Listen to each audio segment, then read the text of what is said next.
Did you know that there are an estimated 25,000 castle ruins and castles across Germany? And we all know the most famous ones, the ones that you have to wait in long lines to go see, pay exorbitant prices, and of course they're worth it, they're gorgeous. But today we are going to show you one of Germany's largest castle ruins that is free to get into, nobody knows about it, and you can even stay the night in this medieval castle.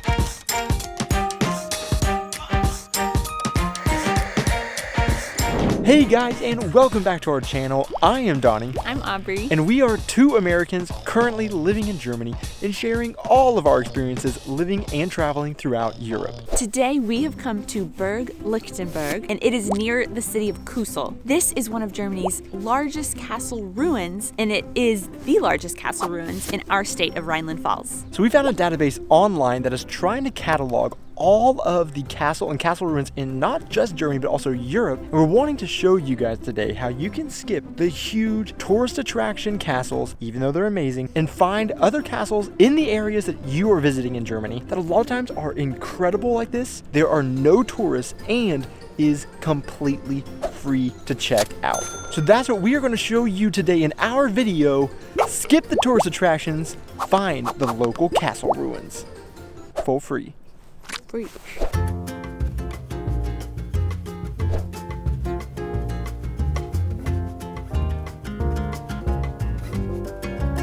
As you're driving up, you can see this huge tower and start to see some of the castle ruins as you get closer. It is a very impressive castle, looks like a fortress. And in fact, this is a spur castle. It's a type of medieval fortification that uses its location for defense. So the name spur refers to an outcrop or a projection from a hill or a mountain. And so ideally, this type of castle could be defended on three sides by the steep hillsides, with the only vulnerable side being where the spur joins the hill or the mountain. So another thing that makes this castle one of our favorites is because they have a parking lot literally right next to the castle. So you can easily just park your car and just take a few steps over to the actual castle itself, and there's no bus that you have to take or any really big hiking to get to the castle. But if you also want a little bit of adventure, you can hike up from one of the little villages down below, and there are tons of amazing hiking trails up to the castle here. Or you don't have a car, you don't want to hike, you can take a train to Kusel, and there are buses that will bus you up to the castle and again drop you off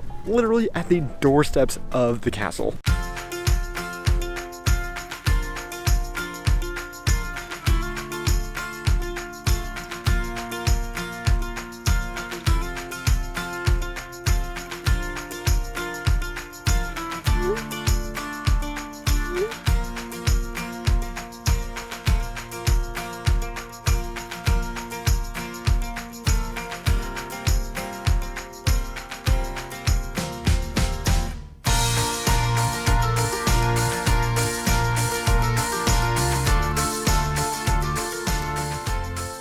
So just a really quick and dirty rundown of the 800 years history of this castle was that construction began in 1200 by the Counts of Feldens, and they legally were not allowed to build here, but they did it anyway, and they owned it until 1444. An interesting piece of history about this castle also is that it was never destroyed by any kind of enemy, but it did become castle ruins in 1799 when it was destroyed by a careless fire. You can also book private tours on the castle's website, including some that are given by an original heiress of the original counts that founded the castles, and they will do a costume guided tour. Or there are regularly scheduled tours at 3 o'clock on Sundays from April till October and on public holidays. However, we've never done that. You always just walk around for free. There are literally no ticket offices coming in, and we've never seen anybody doing a tour. We do see a lot of people coming here doing family portraits, pregnancy announcement portraits, and things like that, Christmas cards. So people come around and they just check out the castle that way. But one of the best places to get the views of this castle is up in the keep, and that is where we're going to head first.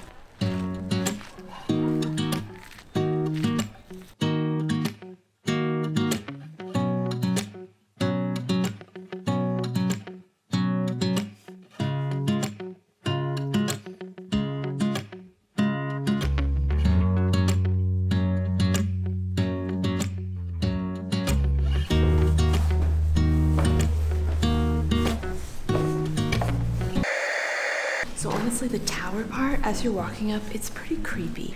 Lots of pigeons and pigeon poop. And these big open rooms. I feel like there should be some kind of museum or something, but the top is great, so let's go up there.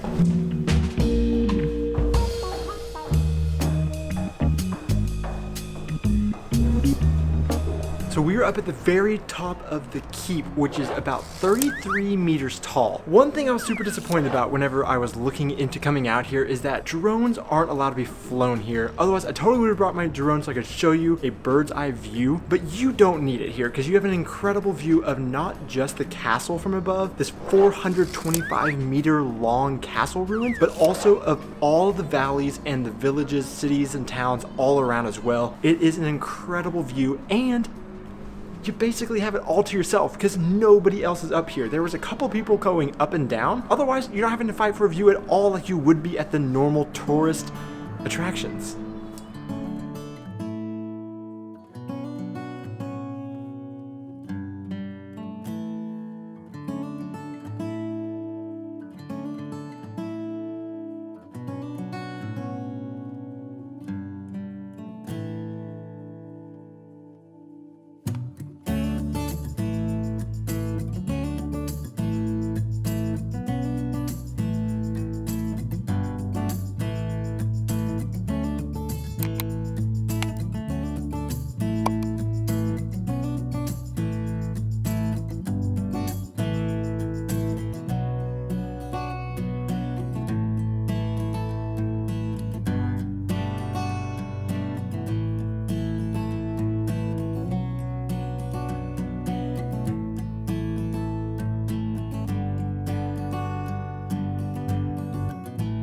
We've come into a little part that looks like, to me, just based off of like medieval movies and stuff that I've seen, this would be like the grand hall or something, and you can see where there was like multiple floors in this building and massive fireplaces and windows all around. However, I'm not entirely sure exactly what the purpose was of this room is or this building because there's not really signs around that show that stuff. But what I did find online, and I definitely want to link this in the description, but somebody living locally created 3D models of the ruins, but also of what the castle looked like before it was ruined. And it is incredible to see how massive this was and also just how beautiful it was, and also seeing it compared to what you do see when you experience it like this. So I'm going to link those in the description. If you're interested in seeing those 3D models, definitely worth checking out and seeing what this place looked like. And you can see this exact room and what the building looked like before it was ruined by the fires in 1799 and before we see just what we see today. Leave in the description, what do you think this was? This like hole and these kind of like little round bits right here next to the door as you're leaving this room.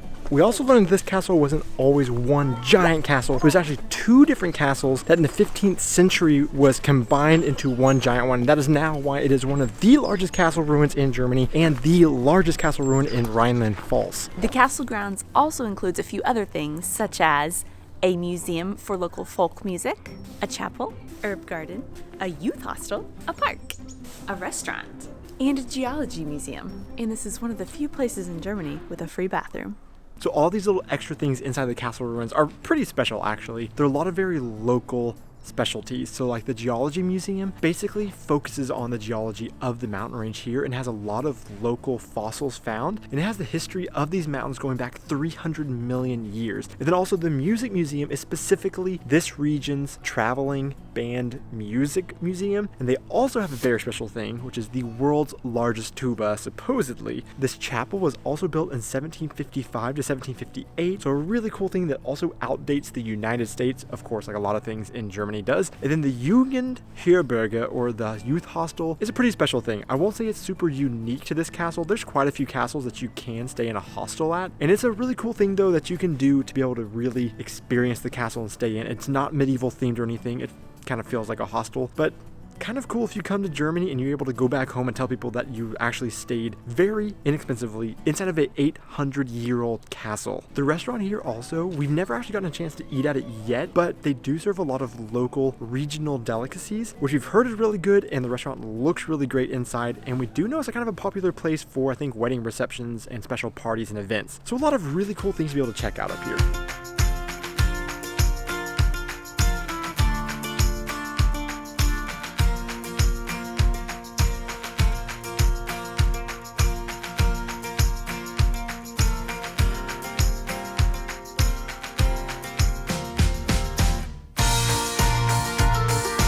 This castle hosts many events throughout the year, but one of our favorites that we got to go to last year is their Christmas market. We loved it because it is medieval themed and it's in this cool castle ruin, so it just feels very authentic. They have some unique events here like fire juggling. There's a lot of people dressed up in the medieval garb. There's a lot of booths that have swords for sale and horns and all kinds of cool shields, medieval things. And then they have some unique foods that we really enjoyed. And it was very dark and just felt like you're in a medieval castle for Christmas. Normally their Christmas market only lasts one weekend in December, so you have to make sure you find out when that is and put it on your calendar early. So actually during the Christmas market, this like big hall room area, they have a lot of livestock and everything, not like a petting zoo, but you can come and see a bunch of sheep and different animals, and there's a lot of really cool stalls all throughout this inner kind of courtyard area of the castle.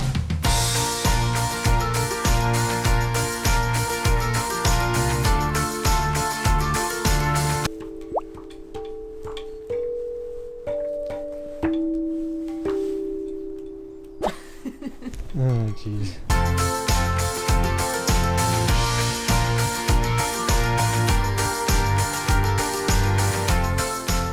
I have to say, we did say that nobody knows about this castle. Obviously, some people know about it, and you can see from some of our shots that there are people here walking around. It may not look that busy to you, but this is the most busy we've ever seen it, besides the Christmas market season. It is a very rare sunny day today, so people are all out here trying to get their photo shoots in for family portraits, and a lot of people also having picnics and also taking in the sunset from up here. Because you are so high, you're above everything, it's a beautiful place to do that as well. So people do know about it, of course, but not very many.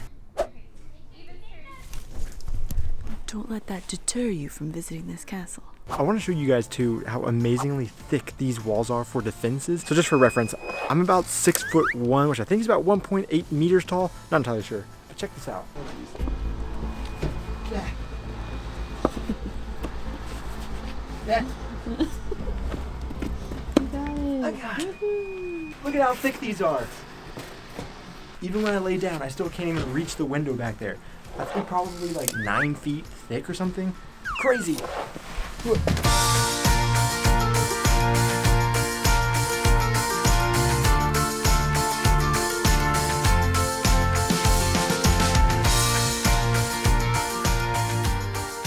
A lot of the really popular castles in our state, such as Kokum Castle and Burg Eltz, are gorgeous, but you have to wait in hour-long lines just to get into the castle. So we wanted to show you a hidden treasure and an alternative to some of those more well-known castles. And I'll put a link in the description for the castle database that you can search if you're traveling and you want to find other castles that you can go visit. And you can find some really cool places like this on that fairly easily. Also, if you're down there checking out that link in the description, go ahead and check out some of the other links that we've put down there for you, like 3 months free off of ExpressVPN or up to $40 off of your first Airbnb. So while you're out traveling, you can have some place to stay, protect your internet security, and have a really good experience. So check out all those things. If you like this video, please hit the like button and also subscribe, because we would love to show you a lot more of these amazing things in Germany and in Europe. We will see you in our next video. Tschüss. Did you know there are across Germany?